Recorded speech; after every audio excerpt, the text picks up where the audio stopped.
Hello, everyone, and welcome to week 6. Today we'll be talking more about social planning, implementing, and evaluating the intervention. So, just a little outline of what we'll be working on this week. Your required reading is chapter 11 from the textbook. We don't have a video to watch. The only activity you have this week is a lecture quiz, and you don't have an assignment due this week. So, one of your larger assignments will be due next week at the end of week 7, which will be the evidence-based practice workbook, and we will talk about that later. So when we're thinking about social planning, we know where we are, we know where we want to go, so now what do we do? So this is the idea that we understand what our problem is. So when you're thinking about your community problem, we know what our problem is. You probably have a good idea of what life would ideally look like if we didn't have this problem. But what's kind of that in between? How do we get from the problem where we are now to solving the problem? What activities do we need to be working on? So, this is kind of the typical scenario in a lot of situations where we have step 1, problem, step 3, end of the problem, what's happening in step 2. I just think this kind of clearly articulates what a lot of social workers really have to deal with is what should we be doing? We don't really know how to solve it. And it's really important that anytime we are starting with planning an intervention, we need to think about our theory of change. How many times have we kind of been thrown into doing something and we don't really understand why? You have to have a theory for why the activities we're working on is going to solve the problem. It's really the how and the why. So how is this going to solve the problem and why will it solve the problem? It's kind of two different reasons. And we really need to kind of work through that. Specifically using a logic model can be really helpful. So logic models are really nice in really identifying how each activity you're going to be doing will lead to the desired change. Because it's not a quick solve. When we're thinking about social problems, we really need to be able to clearly articulate why it's going to make a difference. If we have a hypothesis for why something might work, our hypothesis is only as good as the underlying theory behind it. A lot of times we have these assumptions about why things will work, poor reasoning, fuzzy thinking. This happens in all areas of life, not just social work, it's in other professions as well. But a lot of times we just think, if we do this, they will come, that idea of if you build it, they will come. Well, maybe not.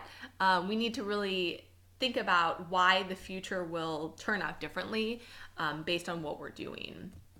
So what a logic model does, essentially, if we're thinking about, that how do we get from step 1 to step 3, it maps out that missing middle. So here's an example of a logic model, or kind of the components of a logic model. And we have kind of step 1, our resources, so what program we're trying to do. Step 5 is the impact. What's the change that we're trying to make? So if we think about going from our problem to our solution, the logic model is really mapping out what we're doing. So you have your resources. So what do you need to operate your program? So if you're doing an intervention, what are the specific resources that you need? 2 would be the activity. So what are you actually doing? Are you doing cognitive behavioral therapy with a client? Are you running an after-school program? What are your very specific activities? The outputs are going to be more like numbers. So we served 100 clients. So if you do your planned activities, you'll deliver some sort of product or service. So if I train staff, then we'll be able to run an after-school program for 100 children. The outcomes are what you hope to accomplish, how people will benefit, and these are more short-term outcomes. And then you have your larger impact, which are your longer-term results. So let's look at an example of this. Hold on, we'll get to our example. This is another picture that I like. It's the idea that we have logic models. These people obviously didn't build a logic model. They kind of jumped in, okay, how do we cross the ocean? Let's build a bridge across the ocean. Maybe not the best idea. Best idea, probably building a boat. Let's think about our lecture quiz. Lecture quiz number 1. What's the best way to cross the ocean? Maybe a boat. In this example, it's a boat. So what these people did is they looked at their resources, they looked at what their impact wanted to be, and they kind of jumped in without having any theory on why building a bridge would get them across the ocean. Does not make sense. And this really does happen. Not, obviously, most people don't try to cross the ocean with a bridge, but it does happen that people kind of have these, really large, unrealistic expectations, and it doesn't work out because it wasn't properly planned and theorized. So here's an example of a logic model. So if we're trying to think about reducing obesity within a population, so our inputs are our resources. So what do we have available to run the program, or what do we need to run the program? So if we're trying to kind of solve this long-term impact of reducing obesity, then think about your inputs. Your resources could be nutritionists, cooking materials, ingredients, the physical space, staff. These are the resources that you need available. And these resources, the inputs, will then be used to conduct your activities. So in obesity reduction program, it might be creating a flyer. Creating a flyer would be an activity that you would undertake. That is lecture quiz question number 2. What is an activity? It's creating a flyer would be an activity that you could do.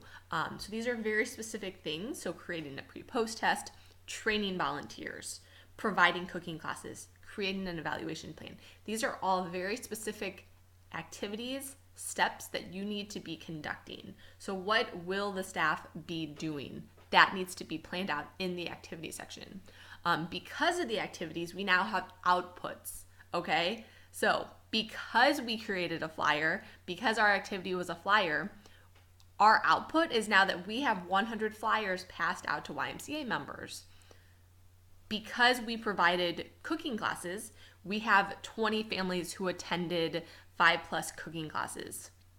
Because we created our evaluation plan, we now have pre-post test scores. Okay? So from outputs, the very specific numbers, what resulted from the activities, then we can look at our outcomes. So what are kind of the changes that occurred? So the change might be that because the families attended the nutrition classes, the outcome was that parents and children have increased knowledge about nutrition. Okay, so what changed? What was the change? The outcome represents the change that's occurring.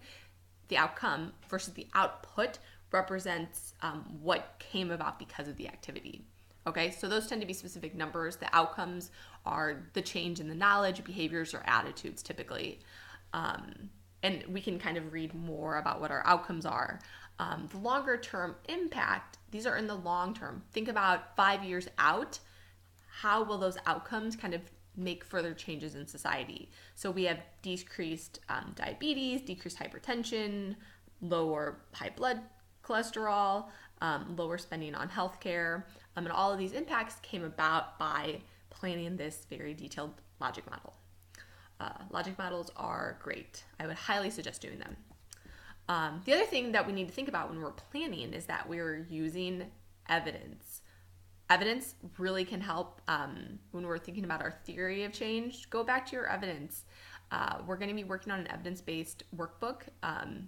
It'll be due next week. And what's important to understand is that evidence is a combination of activities. So evidence-based approach is thinking about the research evidence. So what does the research say is best? Understanding the client's needs and the client's values, and also understanding the practitioner expertise.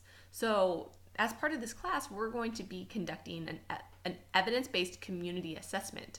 Part of that is scanning the research literature. What does the research say is the best way to solve this problem? But it's also pulling on your expertise as a practitioner, practitioners in the field, and then what's important to that community. That's why you need to understand not just the research, and that's why we're doing the evidence-based practice workbook, but also understand the community side too. And that's why you're going to be attending a community meeting. You did the windshield survey. Hopefully most people did it. And all of this, we have to also consider the environmental and organizational context as well. So just remember, when we're thinking about evidence-based practice, I think a lot of social workers, they don't really want to look up research, literature, in general, throughout lots of professions. Looking at research evidence takes a lot of time to always know, but if what we're doing doesn't have evidence behind it, then we probably shouldn't be doing it. Think about in medicine, if a doctor gave a cancer treatment to someone, if he had no idea if that cancer treatment actually was effective, if it had some effectiveness to it, that doctor would probably be sued for malpractice. We should hold ourselves to the same standards in social work. There's a lot of things that we as social workers do that have zero evidence behind it. Why are we doing it? We need to stop. So we really need to take a break, take a breath, read about the evidence before we're really going full-fledged into doing an intervention. Because sometimes you'll be surprised by what you read in the evidence. Okay, so now that we kind of have a plan for what we're doing, it's important that we're also monitoring the intervention. So once you kind of get the intervention going, we need to know what we're doing, and part of that has to do with assessing program fidelity. So this might be a new concept for some of you. So program fidelity is the idea of looking at whether the intervention was implemented as it was intended. So if you are implementing cognitive behavioral therapy, for an example, there are very specific steps in the CBT process. So when you're providing CBT to a client, did you actually follow and did you implement all of those specific steps? Because if you didn't, then you didn't do CBT. You did something else. So it's important that you are really evaluating and monitoring what you're doing so that you know you're able to connect the end results to what was actually conducted. So the definition of program fidelity is essentially strategies that monitor and enhance the consistency of an intervention to ensure it's being implemented as it was planned, so that you really have an idea of what you actually carried out.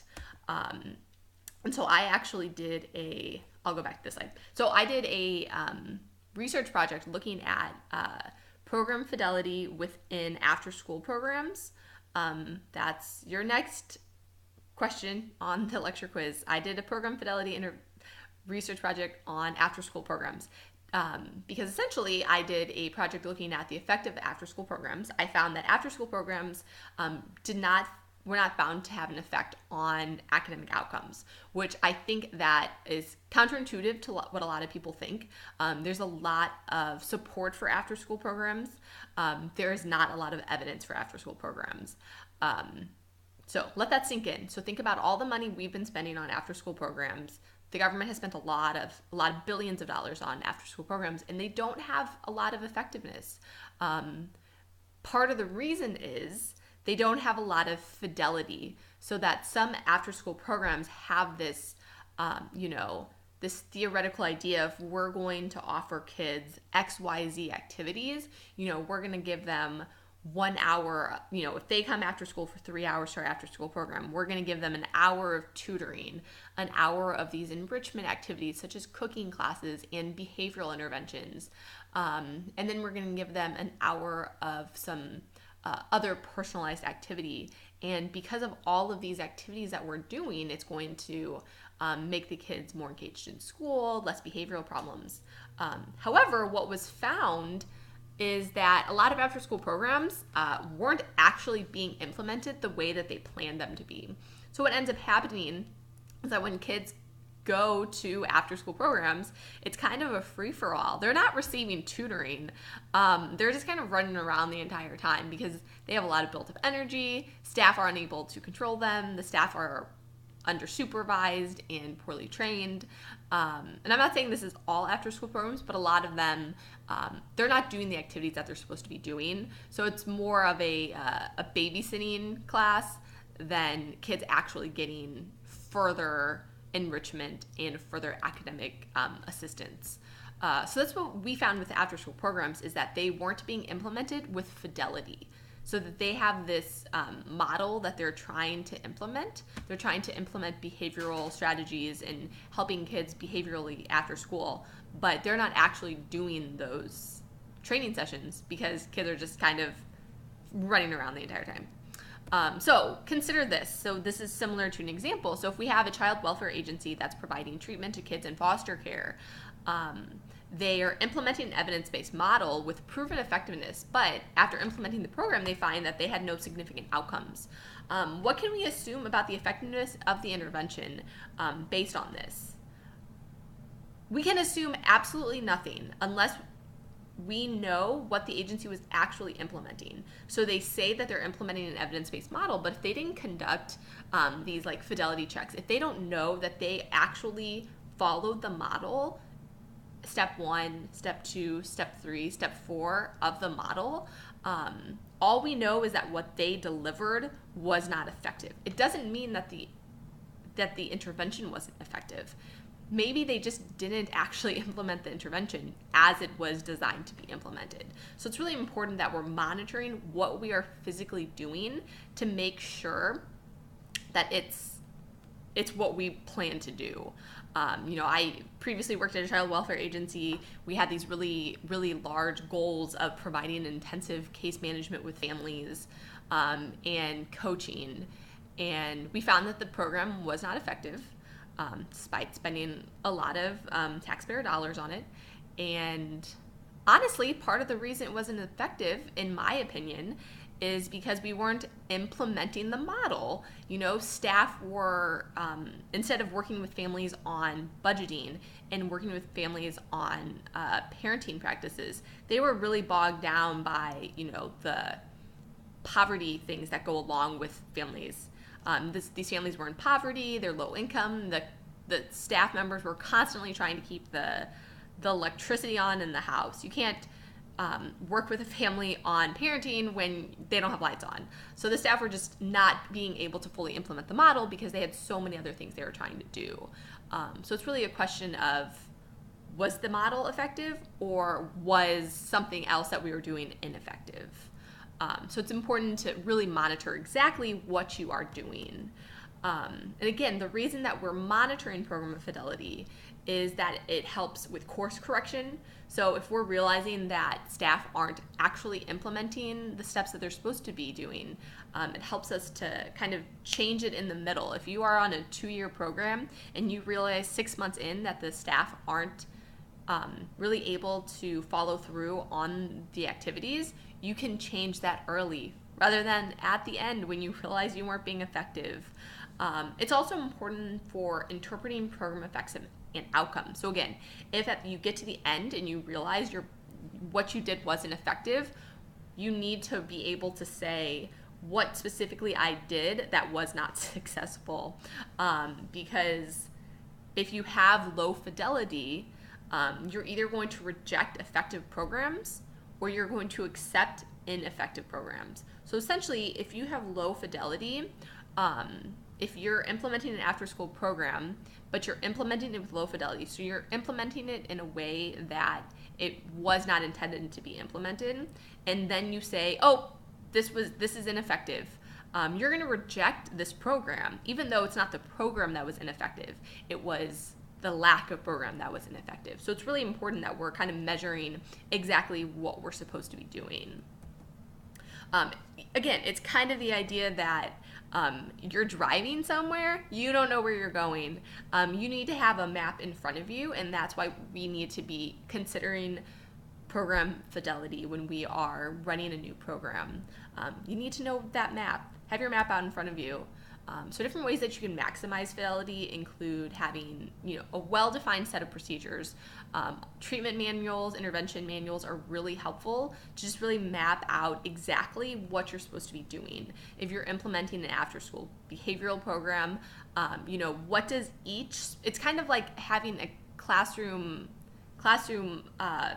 preparation. Teachers do a lot of prep for each individual class, and teachers know that this is what I'm doing for class A. This is specifically what I'm doing for class B and class C. It's also important that we provide training to implementers. Again, we're not going to throw teachers into a classroom without training. We shouldn't throw staff into a situation where they haven't been trained. They need to be trained on the program manual. So they need to know what they're doing and understand why they're doing it. Supervision is also important, so we need to make sure that our staff are thoroughly supervised. And again, monitoring the intervention for delivery. So really having some way to ensure that the program's being administered as it was supposed to be.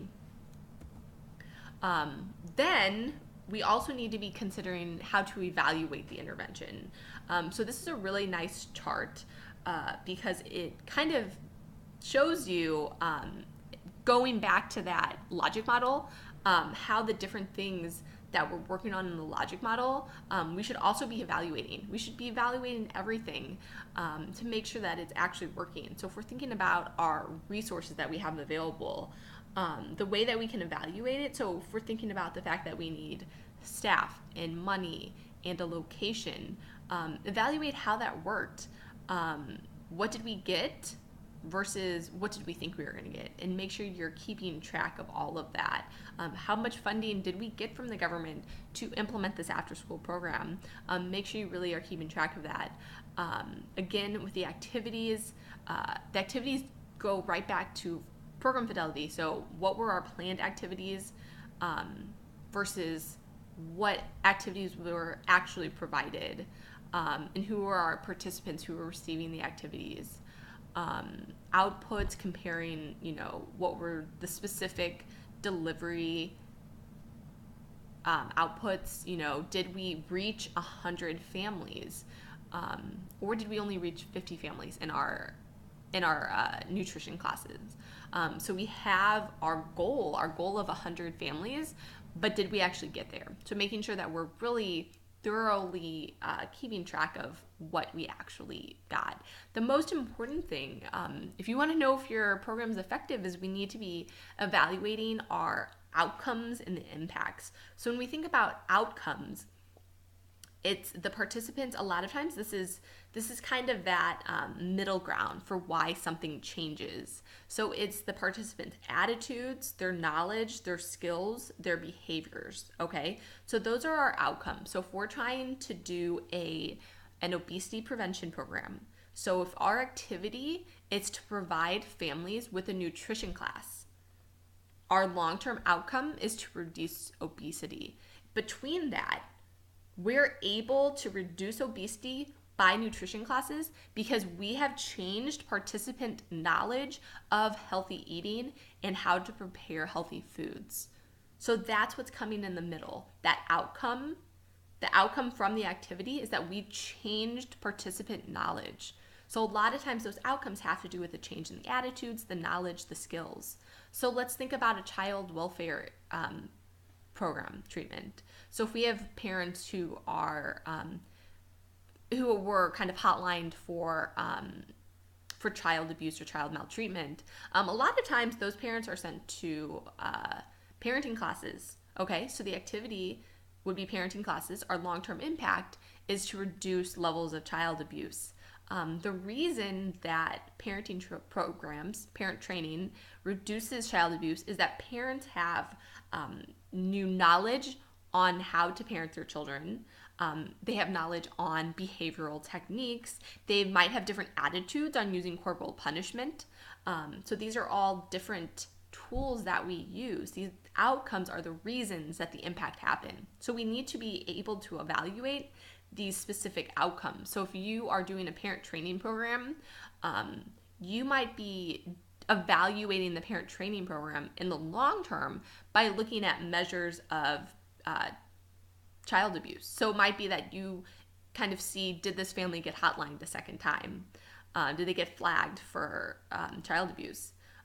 But you're also going to be evaluating the parent's knowledge. You might be having the parent take a pre-post test on their knowledge of behavioral interventions to see, did the parent's knowledge and their skills kind of change because of attending the parent training program. So it's important that we're evaluating not just the long-term impact, but we need to be evaluating that middle component too. So specifically that point that the intervention's really able to directly change, because when we think about long-term impacts 5 years down the road, a lot happens between that treatment and 5 years down the road that can kind of muddy the waters. So we need to know specifically what was the outcome for this activity in particular.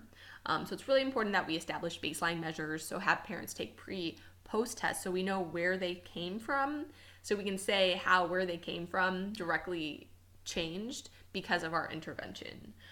So again, individual surveys can be helpful to assess the changes in the parents' knowledge, attitudes, and behaviors. You can interview people for your outcome measures. When we're thinking about long-term impacts, you can also use community level indicators. So community level indicators, here's a list. There's a lot of great community data. So the CDC, community health indicators, status, county health rankings, and more. So there's a whole list. So essentially you can pull information. It's kind of like doing a needs assessment. You're pulling, okay, what was the level of child abuse for the city of St. Louis in 2016 versus 2018? And if we implemented this really large community intervention in the middle of 2016, we're really able to use these community level indicators to show what we did was important. If we're doing an obesity prevention program, we can pull obesity levels within a specific community over, let's say, a 5-year time to say, hey, this is where we started in 2016. In 2015, here 10% of the population was obese. We ended in 2018. By the time we ended, only 5% of the population was obese. And we can kind of attribute our intervention to that change in the community. So there's a lot of community level data that is available. Okay, so looking at our week 6, I made week 6 a little light because you have an assignment that's due next week. So please use this week for that assignment. The only thing due on March 1st, which is the end of week 6, is your lecture quiz. No other activities. Congratulations. Easy week. So easy week is because coming up, we have 2 activities coming up this month. We have an evidence-based practice workbook, which is due on March 8th. We have your community meeting reflection, which is due on March 29th. Okay, so evidence-based practice workbook. I'm going to move over to Blackboard for this because this is clearly, I have a ton of information about the evidence-based practice workbook on Blackboard. So please go to that folder and read all about it. But the goal of the evidence-based practice workbook is that you have this question. Everyone wrote a really nice evidence-based practice question. What do we want to change on the community level? What's the problem that you're trying to focus on? So the evidence-based practice workbook is really going to help you figure out how to pull the research literature about this topic. So you have a little better understanding of what's worked in the past. So you kind of know how you can integrate the values of the community with this research so you can really plan the best community intervention. So this is the list of what you actually need to complete as part of the workbook.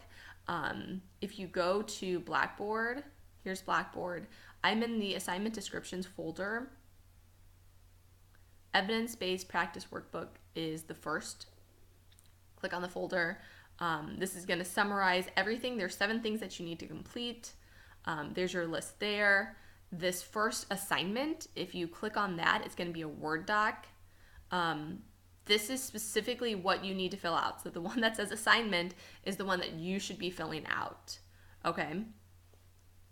The one that says detailed instructions is going to provide detailed instructions for each specific thing that you need to fill out.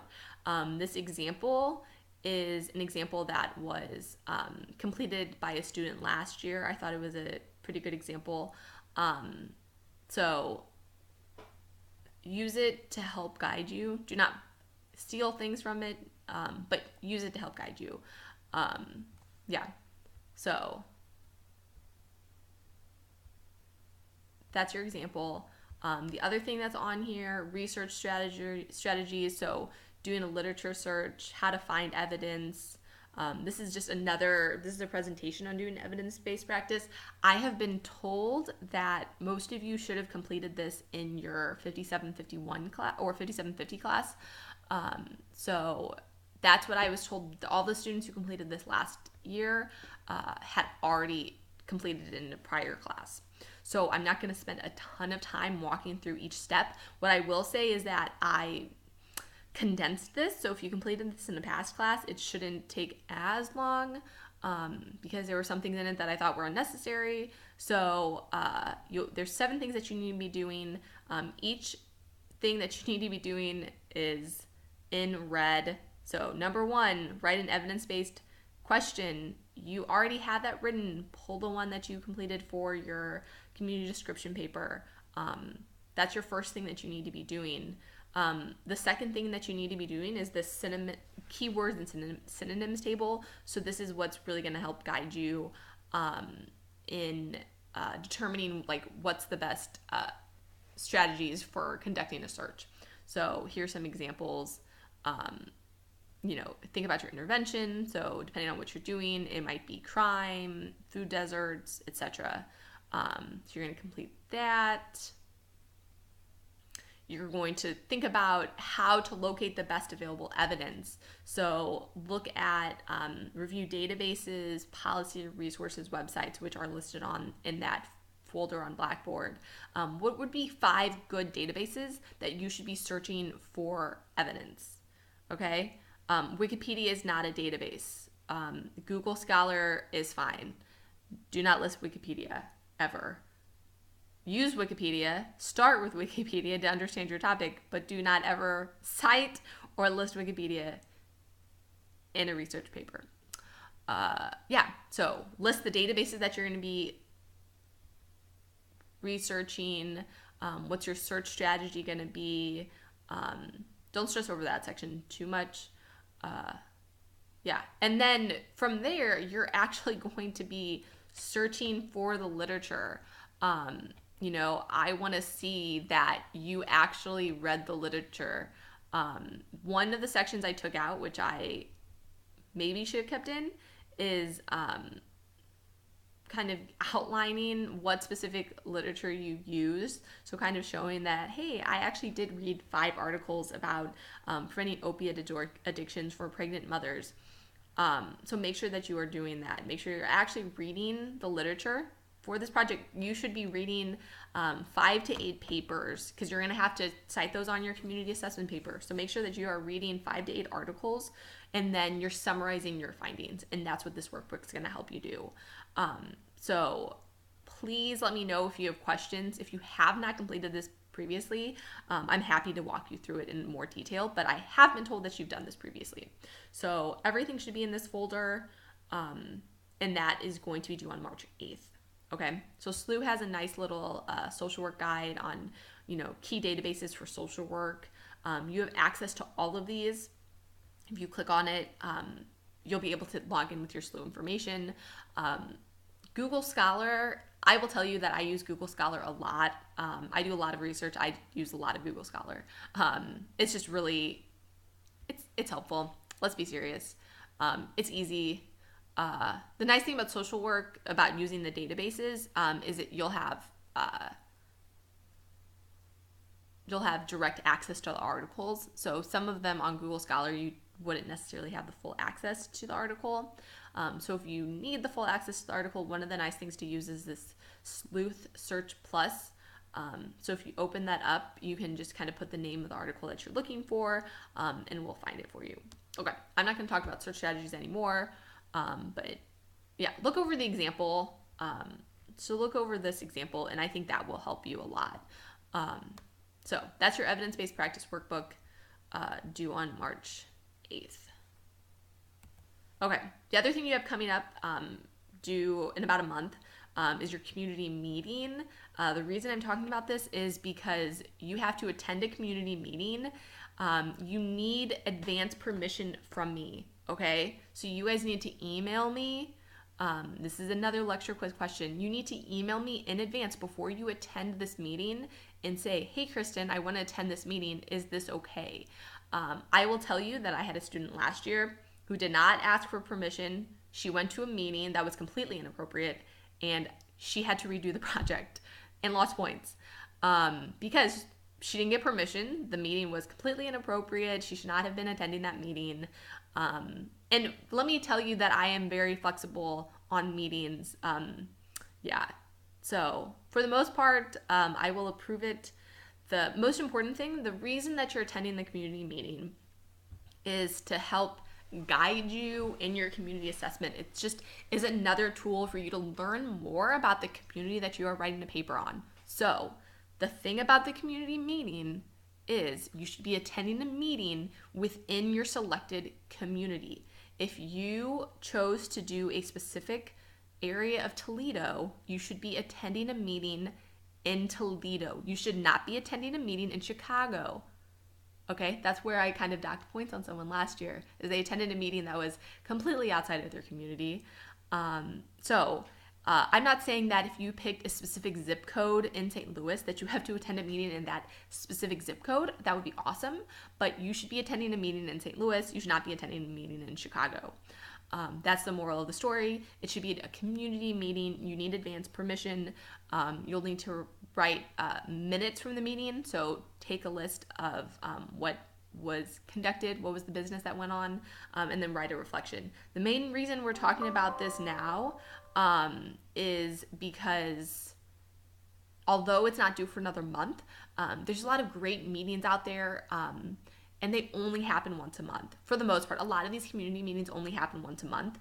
So the key thing to keep in mind is that it needs to be specific to your community. It doesn't have to be specific to your problem. If you can find a community meeting that is specific to your problem, awesome. But for some of you, it might be a little difficult to find a public meeting that you can attend that is specific to opiate addictions within the month of March.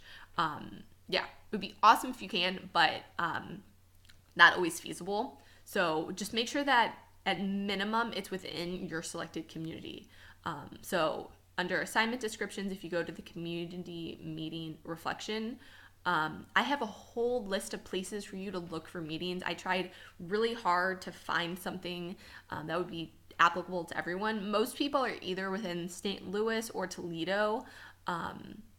So here's a list. Like if you click the link, here's a list of all of the public meetings within St. Louis City over the next month.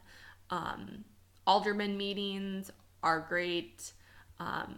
City council meetings for Toledo are great. So here's a list of what's going on in Toledo. You know, there's a city council meeting essentially every other week. So you guys need to look at this list. Not all of them happen in the evening. So if some of you work, you need to look in advance because you need to be able to find one that fits your schedule. So there's a whole list. Some of them I pulled from students that have completed in the past. Fox School District Board meeting. Someone's doing the Fox School District, Lincoln County School District, University City, Toledo Public Schools. I really tried to pull something for everyone. I probably wasn't successful, so if you need ideas of what to do, shoot me an email. But I think most people, 90% of you can either attend a St. Louis City meeting or a Toledo City meeting. The other 10%, I have examples for you. So just make sure you are getting advanced permission. I usually will say yes, but I have only said no once. So don't be that one person who has to redo their reflection. Okay, that is all that I have for you for today. The only thing you have to do this week is your lecture quiz.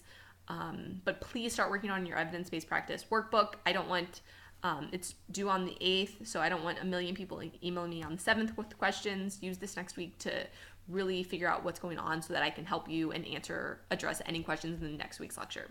Okay, thank you all. Have a good week.